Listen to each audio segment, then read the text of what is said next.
Hola amigos, qué lindo encontrarnos en la semana número 6 para poder estudiar juntos este material tan hermoso que llega hasta ustedes gracias a IADPA, Jesús y la Libertad, la Escuela Sabática Universitaria Inverso. Esto llega a ustedes gracias al apoyo de Hop Media Colombia para llegar hasta tu televisor en el lugar donde te encuentres en Interamérica a través de Hop Channel Interamérica.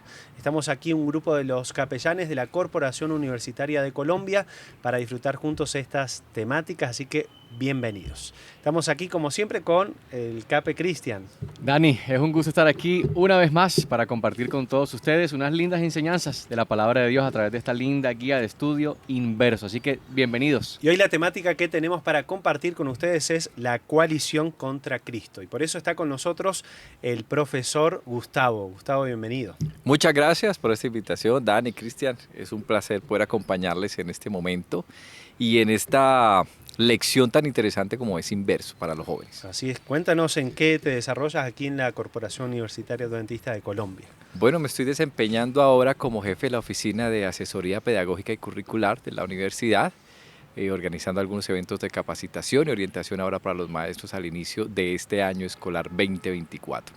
Buenísimo, pero además Gustavo es un gran líder de iglesia por años, hijo de pastor, y sabemos que tiene mucho por aportar en esta lección, así que, Gustavo, gracias por estar con nosotros. Gracias Buscamos por la un invitación. especialista. Sí, en el tema. Ahí te veremos.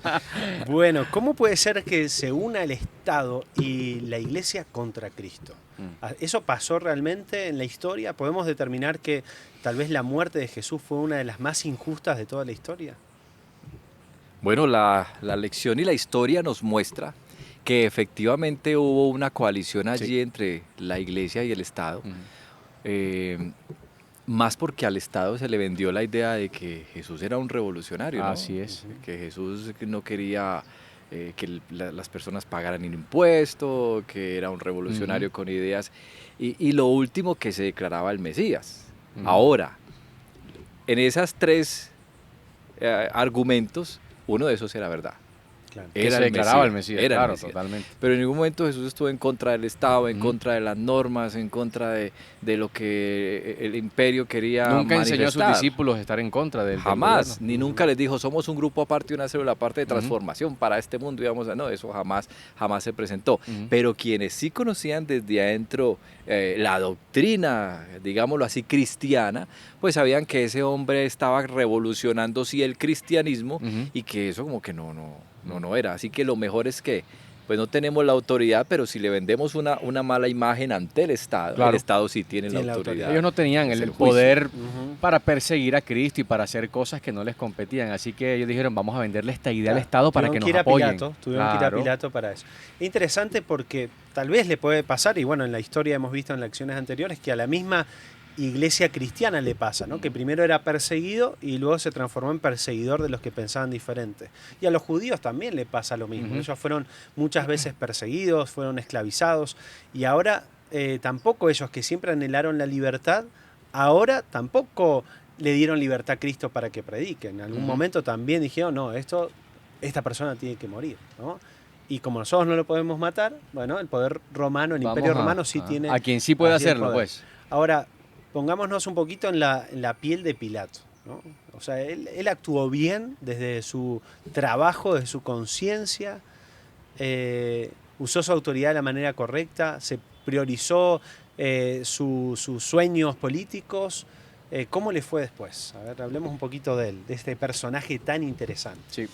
Yo pienso que, y esto es como todo en la vida, ¿no?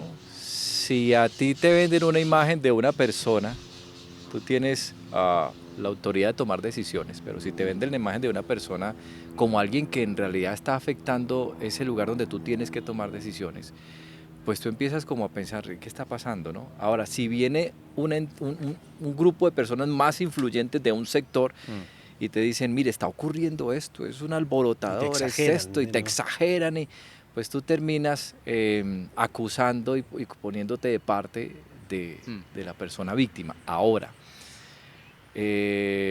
Pilato también tuvo la manera de conocer y de involucrarse en el asunto de ver, bueno, esto no es como justo, algo está ocurriendo aquí. Pero entonces mire, como un líder que tiene el poder, prefiere tener a un pueblo contento y Porque se él deja... podía tomar la decisión. Claro, Él pero él gobierna. se deja llevar por el momento y dice, quizás si yo suelto a este hombre, entonces ahora sí me voy a ganar a unos alborotadores contra el Claro, Imperio Romano. Claro. Van a Entonces, hablar mal de mí contra...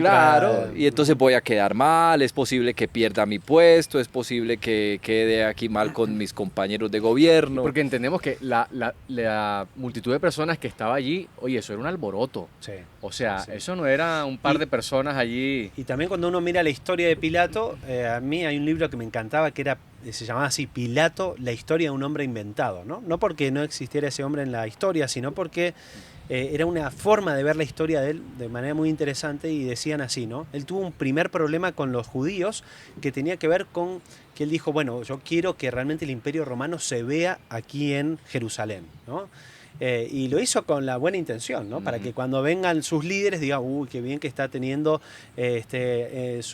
todos sumisos a los de Jerusalén. Y claro, los líderes religiosos dijeron, nosotros no podemos tener estandartes que sean contrarios a nuestro Dios, nosotros no adoramos imágenes, está dentro de nuestras leyes, así que les tocó sacarlas. La segunda fue el acueducto, ¿no? Él iba a traer agua y esa agua iba a ser, o ese acueducto iba a ser pagado por el templo, ¿no? O sea, los de Israel estaban felices de que haya un acueducto para traer agua fresca y Pero demás, ¿quién lo paga? pero la plata va a salir del templo, ¿no? Entonces otra vez los líderes religiosos dicen, no, estamos en desacuerdo. Eso empezó a llegar a los líderes en Roma y finalmente dentro de ese contexto, unos añitos después, llega esta situación de Jesús, ¿no? Y siempre hablamos de que la tercera es la vencida. O sea, él estaba ya con algunas cosas en contra ese poder judío. Dice, ¿qué hago? Si hago otra vez en contra de ellos, listo, me sacan, ¿no? Sí. Entonces ahí estaba pero sabemos que a partir de la historia, finalmente Pilato también tuvo otra situación unos años después y quedó fuera de todo el poder y algunos historiadores mencionan que termina quitándose la vida, viajando a España, quitándose la vida, etc. Entonces, lo interesante de tener, como decías Gustavo, el poder para tomar decisiones y hacerlo tal vez por una cuestión política o personal y dejar a Dios a un lado, porque él podría haber dicho tranquilamente, este hombre es inocente y lo dijo 3 veces y decir, ese es- no Yo soy va a el haber que muerte mando para acá. esto. Y su acto de lavarse las manos corroboró Tal que cual. efectivamente él no Totalmente. veía nada en Jesús. Me gustan unos textos acá de El deseo de todas las gentes. El primero dice, Pilato anhelaba librar a Jesús, Ujú. pero vio que no podía hacerlo y conservar su puesto con honores. Antes que perder su poder mundanal, prefirió sacrificar una vida inocente. Así que si podía hacerlo, podía y quería. Pero entonces escogió y dijo, pero es que si lo hago, entonces mi puesto quedaría, la reputación de mi Claro, ya puesto está. no quedaría bien. Y sigue diciendo, Pilato cedió a las exigencias de la turba. Antes que arriesgarse a perder su puesto, entregó a Jesús para que fuese crucificado, pero a pesar de sus precauciones, aquello mismo que temía le aconteció después. Claro. Fue despojado de sus honores, fue derribado de su alto cargo y atormentado por el remordimiento y el orgullo herido. Poco después de la crucifixión, se quitó la vida. Ujú, ahí está. Así que quizá por un periodo de tiempo, él quizá dijo, hice lo Zafo, mejor. Pero me salvé de después esta. el camino fue... Bueno, igual. aparte algunos historiadores mencionan que su esposa, ¿se Sí. acuerdan que le dije no tengan nada que ver porque este es hijo Sí. de dioses? Termina aceptando a Jesús y yendo a otros países a predicar también. Mira. O sea, cuán diferente la historia de uno con el otro, ¿no? Sí. Y uno que tuvo a Jesús ahí cara a cara y Increíble. sintió seguramente en su corazón estar delante realmente de Dios mismo, ¿no? Mm. Claro, los romanos no conocían al Dios tal y como nosotros, pero debe haber sentido algo que dice, no, este hombre no hizo nada, o sea, tiene hasta cara de inocente. Claro. Algunos podrán decir, no, es que él era parte del plan de Dios para cumplir esa profecía, pero Dios cumple sus planes De otra de manera, otras ¿no? maneras. Eso no- En este momento lo que estamos analizando es la actitud de un hombre que tenía poder frente a una situación que era injusta. Y desde el momento en que comienza el arresto de Jesús vemos la injusticia, el momento en que fue juzgado, no era la hora para juzgar a nadie, había que tener varios testigos, bueno, varias cosas que si los llevamos al campo judicial decimos, ahí faltan pruebas, ahí faltan detalles para hacer una acusación. Imaginemos solo esta escena. Jesús y un delincuente conocido y reconocido en el Mm. en el medio, Y aún así un hombre que tiene el poder de decir las cosas tiene que decirle al pueblo, "Ven, ¿ustedes a quién quieren?" ¿Sí? O sea, es una pregunta ilógica con el objetivo de decir, yo tengo que quedar bien con todos porque el día de mañana la culpa no fue mía. Pero al analizar la historia y lo que dice la lección, al final la culpa sí le llegó porque habías podido tomar una decisión. Totalmente. Por eso dice ahí, Pilato aceptó que el Estado fuera el brazo perseguidor del poder religioso cuando consintió la ejecución de Cristo, ¿no? Tremendo O sea, eso. la iglesia es lo que los traía Jesús, los judíos, los líderes religiosos, y él fue el brazo, ¿no?, que persiguió y ejecutó lo que ellos querían, ¿no? Unión de la iglesia con el Estado para fines tal y como es matar al mismo Hijo de Dios. O sea, seguimos haciendo énfasis en que no es una unión compatible. Y Dios lo ha dicho todo el tiempo. La unión de la iglesia con el Estado no es compatible y va a ocurrir, y en el fin del tiempo ocurrirá. O sea, la bestia le dará el poder a esta ramera, a esta iglesia corrupta. Esto va a ocurrir, es algo que va a ocurrir, no lo vamos a impedir. Y como decía hasta ahorita, debía pasar para que se cumpliera, Jesús debía sacrificarse. De esa manera o de otra, eso iba a ocurrir. Jesús vino a sacrificarse, a entregar su vida por nosotros. Así que lo que teníamos ahí en la historia era un hombre que pudo tomar una decisión y tomó otra, pero que al final del camino la consecuencia llegó de una u otra manera. Es bien interesante cómo Apocalipsis grafica todo, ¿no? Increíble. Y la Apocalipsis está escrito mayormente en símbolos, ¿no? Y donde la mujer es un símbolo de la iglesia, ¿no? Y donde las bestias son símbolos de reinos, de poderes. Cuando uno mira rápidamente allí la profecía de Daniel capítulo 7, por ejemplo, y ve las diferentes bestias, se da cuenta que las características de estas bestias, leopardo, oso, etcétera, león, están representadas también en la bestia de Apocalipsis, sobre la cual la mujer se sienta, ¿no? Sí. Entonces ahí gráficamente el Apocalipsis muestra que la iglesia de alguna manera se sienta sobre el poder del Estado para ejecutar sus propias ideas, ¿no? O sea, dice, yo quiero esto, no tengo el poder, entonces... Y para lograr la persecución que quieren hacer. Entonces, muy gráficamente, la mujer se pone sobre esta bestia para ejecutar esos planes contra los que piensan diferente, ¿no? O sea, lo que pasó antes con Pilato y demás, los judíos utilizando de alguna manera a Pilato para sus propios beneficios, pasará también después. Nosotros podemos utilizar en el ámbito cristiano, pensar siempre que la persecución, estamos esperando una ley dominical, comenzará la persecución aquí y allá. Pero analizando un poquito la situación, las persecuciones a veces están hasta en nuestro mismo entorno de la iglesia, ¿no? Y me llama mucho la atención lo que menciona la lección, dice, Jesús dijo que sus verdaderos discípulos serían perseguidos, sus verdaderos discípulos, ¿cierto? Nunca perseguidores. Desempeñar el papel de perseguidor convierte a cualquier creyente, aquí no está diciendo a un ateo, al Estado, convierte a cualquier creyente en un discípulo del dragón y no de Jesús. Entonces, ¿por qué hago esta observación? Porque me parece importante recalcar que no solamente, con lo que menciona aquí lo que está escrito, no solamente pensemos en que nos atacan de afuera. Esos son los perseguidores. Yo soy cristiano aquí, entonces el perseguidor es el de afuera. Pero nosotros también dentro de nuestra iglesia podemos llegar a ser perseguidores de aquellos que piensan de una manera diferente, pero que no están errada dentro de los principios cristianos. No es que los principios son únicos, sí, pero no quiere decir que yo tengo la absoluta verdad en cómo creo de esta manera, ¿cierto?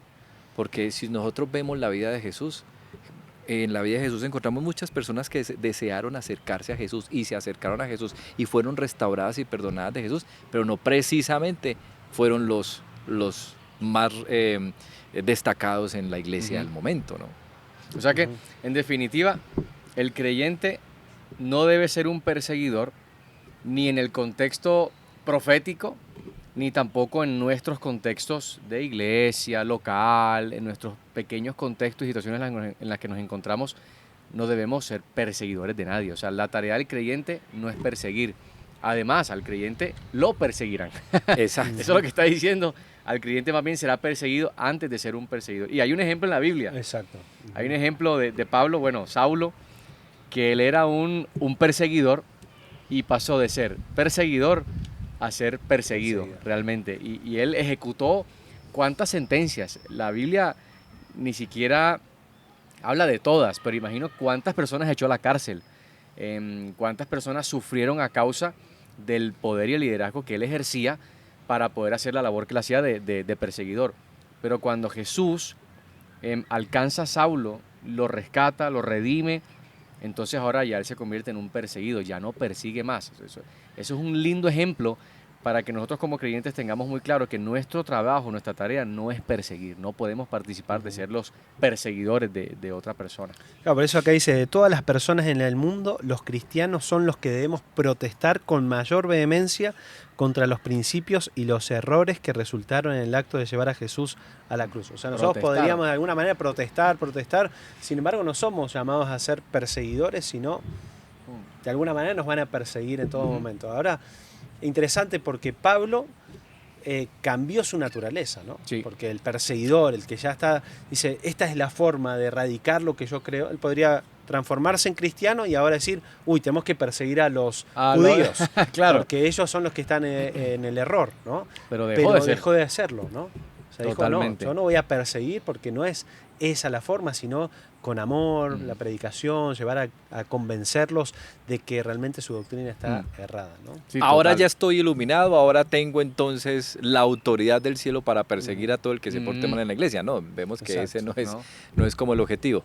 Pensaba yo, llegará un momento de persecución, ¿cierto? Y en ese momento de persecución el Señor obrará y cada persona de acuerdo a lo que ha vivido también estará firme o no estará firme. ¿Qué afán tenemos nosotros de perseguirnos ahora entre la iglesia? Ya llegará un momento en el que tendremos que preocuparnos por eso y por ahora la preocupación, a pesar de nuestros errores y dificultades que presentemos, es tratar de mantenernos en el camino.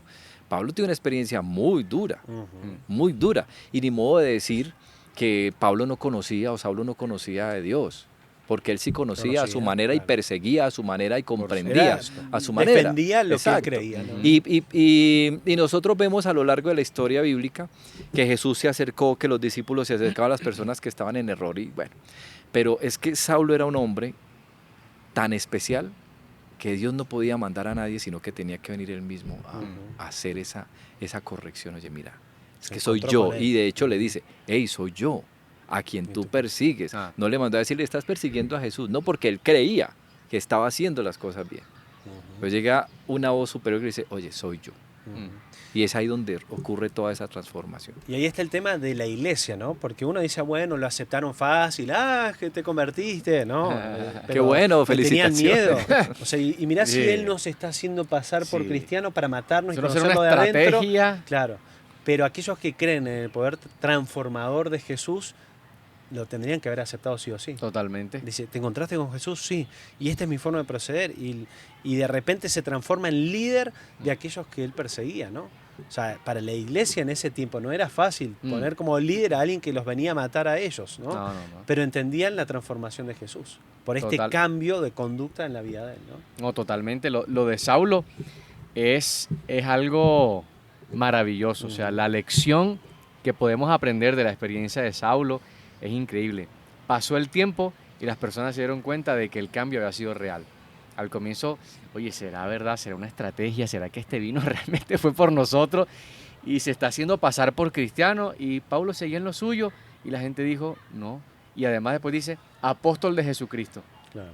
O sea, es alguien que está ahora haciendo las cosas en favor del evangelio y ya no está persiguiendo, además está protegiendo a los cristianos. Que yo pienso que una de las cosas que como creyentes deberíamos hacer no es perseguir, sino protegernos los unos a los otros. Cuando se presentan situaciones en la iglesia o en nuestros entornos en las que alguna persona está siendo perseguida de una u otra manera, lo que debemos hacer es proteger y tratar de no perseguirnos entre nosotros. Somos creyentes, amamos a Dios con todo nuestro corazón y nosotros nunca se nos ha dado la autoridad para perseguir a nadie bajo ningún contexto y bajo ninguna situación. Así es. Esta lección me encanta, o cómo preparan las preguntas, ¿no? Porque una de las preguntas que dice acá es, si nunca experimentamos un encuentro con Jesús como el que tuvo Pablo, ¿no? No se nos apareció Jesús y tal, ¿cómo podemos saber que Él nos está cambiando?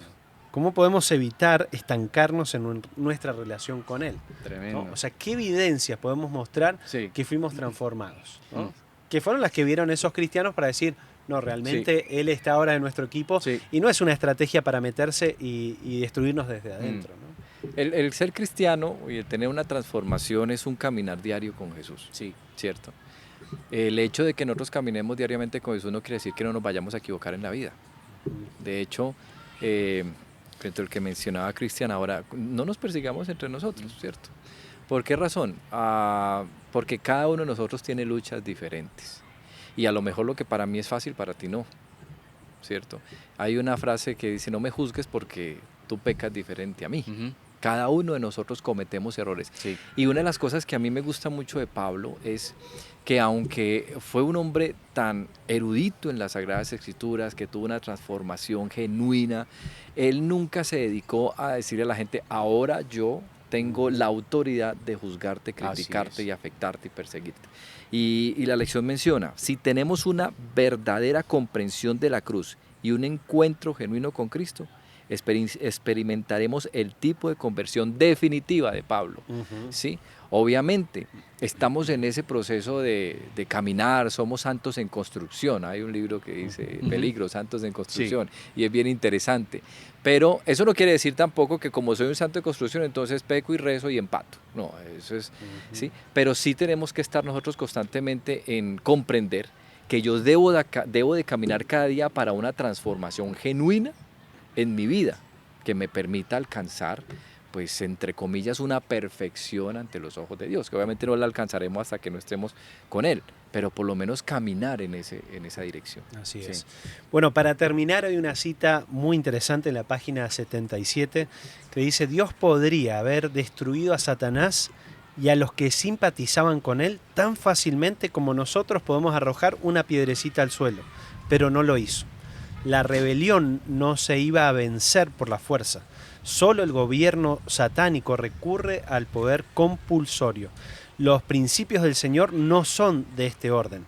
Su autoridad descansa en la bondad, la misericordia y el amor.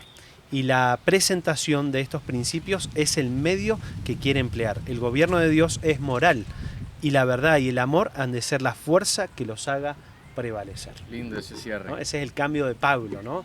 Ya no es por la fuerza, sino que es por el amor, por la bondad, por la transformación que Jesús hizo en nuestra vida. ¿Estaremos dispuestos nosotros a afrontar tal vez algunas dificultades y tomar la decisión de si estamos primero nosotros, nuestro trabajo, nuestras funciones o Cristo, ¿no? Como le tocó a Pilato? Y también para mostrar que realmente la transformación como la que vivió Pablo también está en nuestras vidas al no ser nosotros perseguidores de otros, sino seguir el ejemplo de Jesús y de Pablo también. Gracias, Gustavo, por acompañarnos en este hermoso repaso de la lección. Muchas gracias por la invitación. Es muy agradable poder compartir estas ideas, poder conversar tan abiertamente de cosas y temas en un espacio más tranquilo, más agradable y donde podemos comprender las Sagradas Escrituras y los ejemplos que encontramos en la Biblia de una forma más digerible para todos. Amén, amén. Bueno, Cris, gracias también. No, Dani. Es lindo poder estar juntos. Así es. Invitados de lujo. No, totalmente, los mejores, siempre. Así que, bueno, la semana que viene tenemos Comprender la Teocracia. Se oye interesante. El poder de Dios por encima de cualquier poder de este mundo. Así que tenemos nuestra invitación ya para ustedes, para la semana que viene, a esta misma hora, por este mismo canal, encontrarnos para seguir estudiando la palabra de Dios y esta temática tan interesante, Jesús y la verdadera libertad. Nos vemos la semana que viene.